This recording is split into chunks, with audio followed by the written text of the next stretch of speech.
మోడీ ఎలాంటి యాక్షన్ తీసుకునే పరిస్థితిలో లేడండి. అమెరికాకు వ్యతిరేకంగా గట్టిగా నోరు తెరిచి మాట్లాడే పరిస్థితి కూడా లేదు. ఎందుకంటే పాకిస్తాన్ ఇండియా యుద్ధాన్ని నేనే ఆపిన మోడీ ట్రంప్ పదే పదే అన్నా ఇప్పటి వరకు మోడీ కానీ ఏ మినిస్టర్ కానీ అరే బాబు ఆయన ఏంది ఆపేది, మేము ఆపినామని ఎవడు చెప్పలేదు.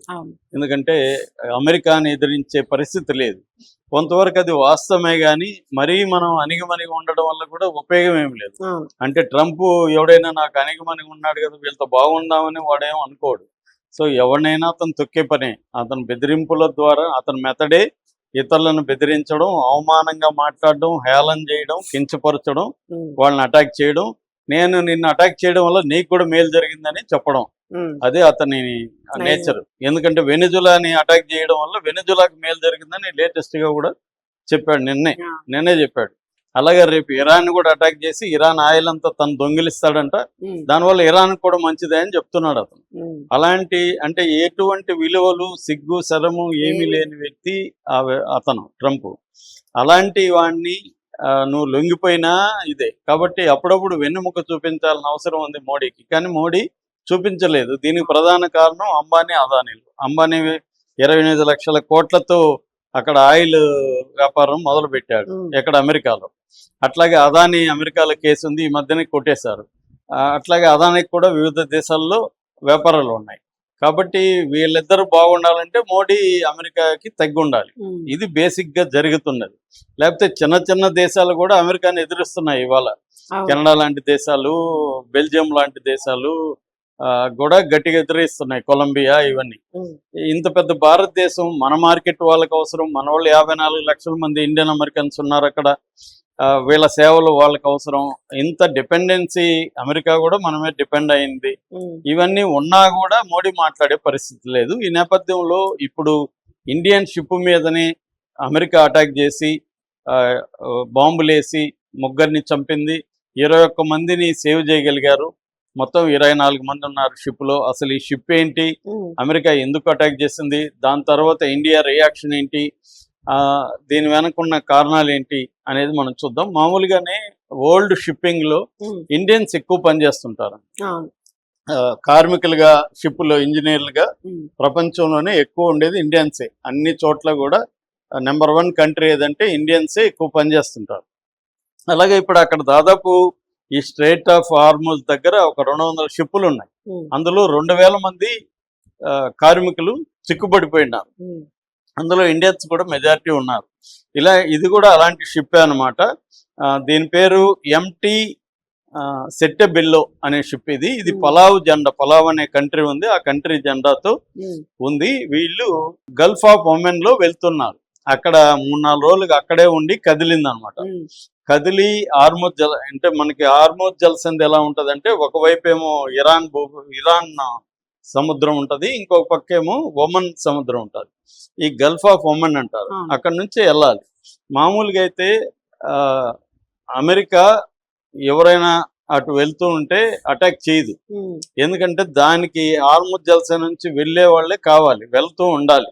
అప్పుడు ప్రపంచవ్యాప్తంగా ఆయిల్ రేట్లు పెరగకుండా ఉంటాయి. కానీ దీన్ని ఎందుకు అటాక్ చేశారంటే ఈ షిప్ ఇండియాకి రావట్లేదండి. ఈ షిప్ లో పనిచేసే వాళ్ళు ఇండియన్స్ తప్ప ఈ షిప్ ఇండియాది కాదు. ఆ షిప్ కు వస్తున్న ఆయిల్ ఇండియాకి రావట్లేదు. ఇది ఇరాన్ నుంచి ఆయిల్ తీసుకొని చైనాకి వెళ్తుంది. సో వీళ్ళు బ్లాకేడ్ విధించారు అమెరికా అక్కడ. బ్లాకేడ్ అంటే అర్థం ఏంటి, ఇరాన్ నుంచి బయటికి షిప్ కానీ బయట నుంచి ఇరాన్ లెక్ షిప్ కానీ పోనీయకుండా బ్లాకేడ్ విధించారు. సో ఎవరైనా అలాగ పోతుంటే వాళ్ళని హెచ్చరించడం, వాళ్ళని అదుపులోకి తీసుకోవడం చెయ్యాలి. అది చేయకుండా అటాక్ చేశారు. మామూలుగా అయితే ఈ షిప్ను అదుపులోకి తీసుకోవచ్చు వాళ్ళు, కానీ అదుపులోకి తీసుకోకుండా భయపెట్టడాని కోసమే. అంటే మేము బ్లాకేడ్ విధించినా మీరు వెళ్తున్నారు కాబట్టి మమ్మల్ని ధిక్కరిస్తున్నట్టు కాబట్టి మేము మా ప్రతాపం చూపిస్తామన్న పద్ధతిలో అటాక్ చేశారు. ఈ అటాక్ లో వీళ్ళు ఆ ఇంజిన్ మీద చేశారనమాట. ఇంజిన్ రూమ్ ఉంటది, ఆ ఇంజిన్ రూమ్ మీద అటాక్ చేశారు. ఆ టైంలో 3 ఉన్నారు అక్కడ ఈ 3 చనిపోయారు స్పాట్ లో. ఇందులో వైజాగ్ సంబంధించిన సురేష్ పట్నాల అని మెరైన్ ఇంజనీర్. పాపం ఇతను మామూలుగా వెళ్తూ వస్తూ ఉంటాడు షిప్పుల్లోకి. అయితే ఇప్పుడు ఏమైందంటే ఈ షిప్ లో ఉన్న చీఫ్ ఇంజనీర్ 10 రోజులు నాకు అసిస్ట్ చేద్దురా అంటే పోయాడంట ఆయన. అయ్యో. పోయినాక అక్కడ ఇరుక్కుపోయాడు యుద్ధం వల్ల. అవునవును. ఇరుక్కుపోయేసి అక్కడే ఉండిపోవాల్సి వచ్చింది. తర్వాత ఏమో అక్కడ జామర్స్ ఇవన్నీ ఉంటాయి కాబట్టి కమ్యూనికేషన్ కూడా లేదు. అప్పుడప్పుడు signals టెక్స్ట్ రావు. మెసేజ్ మాత్రమే. భార్యతో భార్గవి ఆమె భార్య కూడా మీడియాతో మాట్లాడింది. వాళ్ళకి 2 పిల్లలు కూడా, 13 ఏళ్ళు బాబు, 10 ఏళ్ల బాబు, 2 పిల్లలు అబ్బాయిలు. సో కమ్యూనికేషన్ లేదు. ముందు రోజే చాట్ చేసుకున్నాను, త్వరలోనే నేను వచ్చేస్తాను ఇంటికి అని చెప్పాడంట. ఉమ్. సో యాక్చువల్గా వాళ్ళ మ్యారేజ్ 15th యానివర్సరీ కూడా June 24th ఉంది. ఉమ్. నేను మ్యారేజ్ యానివర్సరీకి అంతా ఇంట్లో ఉంటాను, మనం సెలబ్రేట్ చేసుకుందాం అని కూడా భార్యతో పిల్లలతో టెక్స్ట్ మెసేజ్ చేశాడు. ఉమ్. వీడియో కాల్స్ కానీ వాయిస్ కాల్స్ కానీ ఛాన్స్ లేదనమాట. అక్కడ చేసిన రోజే ఇది జరిగింది. కన్ఫర్మ్ చేశారు మన ఆంధ్ర భవన్ వీళ్ళంతా కూడా ఆమెకు ఫోన్ చేశారు, ఇలాగ మీ భర్త చనిపోయాడని. వీళ్ళందరూ స్పాట్ డెడ్ అండి, అక్కడ ఇంజిన్ మీద పడింది. అది కూడా అంటే కోఇన్సిడెన్స్ చూడండి, ఈయన 10 రోజులు అవును. పోయి ఉండిపోవడం, దాని తర్వాత జనరేటర్ లేదో ప్రాబ్లం చూడంటే ఈయన వెళ్ళాడంట చూడడానికి. కరెక్ట్గా అదే టైంలో రాసి అటాక్ పెట్టేసింది. అలాగా ఈయన చనిపోయాడు. సో దాని తర్వాత ఏంటంటే ఆదిత్య శర్మ తర్వాత శివానంద చౌరాషియా వీళ్ళిద్దరు కూడా చనిపోయారు. ఉమ్. ఈ ఆదిత్య శర్మ గురించి ఒక చిన్న మాట చెప్పాలి. అదేంటంటే వీళ్ళ ఫాదరు భయంకరమైన బీజేపీ. ఉమ్. వీళ్ళ ఫాదరు ముస్లిం ద్వేషి. కొన్ని వందల మెసేజ్లు ముస్లింల మీద, రాహుల్ గాంధీ మీద పెట్టున్నాడు. అవన్నీ నేను చూశాను. ఉమ్. అలాంటి వాడు తన కొడుకును మాత్రం ముస్లిం దేశాలకు పంపించాడు. ఉమ్. ఉమ్. అంటే ఎట్లా వీళ్ళు ఇక్కడ ముస్లింల create ద్వేషాన్ని చేస్తూ క్రియేట్ చేస్తూ వాళ్ళ పర్సనల్ చాలా మంది ఇప్పుడు అవును. కవ్వు మాంసం వాళ్ళే ఆవు మాంస ఎగుమతిదారులుగా వాళ్ళే ఉంటారు. జనాలు కుర్రలు కంపెనీలో చేస్తూ పార్ట్నర్లు ఉంటారు. ఇక్కడేమో ఆవును వధించకూడదు అని చెప్పి ఇక్కడ రచ్చ చేస్తుంటారు. అట్లాగే ఇక్కడేమో ముస్లింలకు యాంటీగా 100 మెసేజ్లు 100 పోస్టులు పెడుతూ ఉమ్. కొడుకును మాత్రం ముస్లిం దేశాలకు పంపించి ఆ సంపాదనతో ఇక్కడ పోస్టులు పెడుతున్నాడు. సో ఇప్పుడు ఆ అబ్బాయి కూడా పాపం చనిపోయాడు. అవును.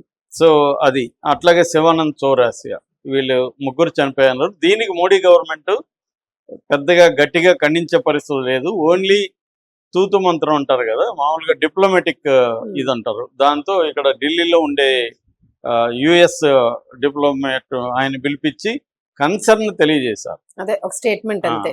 అంటే మేము వీఆర్ కన్సర్న్డ్, బాధపడుతున్నాము అని తెలియజేశారు తప్ప అంతకంటే ఏమి దీన్ని ఖండించలేదు. ఉమ్. ఎందుకంటే ఇది ఇండియన్స్ ఉన్నప్పుడు మనుషులను చంపాల్సిన అవసరం ఉంది. షిప్ వెళ్తుంది, అవును.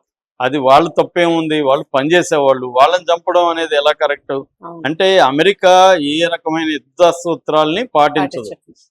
ఎక్కడా కూడా వాళ్ళు ఎప్పుడు ఏ యుద్ధ సూత్రాల్ని ఎవరు పాటించరు. నీతులు చెప్తుంటారు కానీ వాళ్ళకి ఏ నీతులు ఉండవు.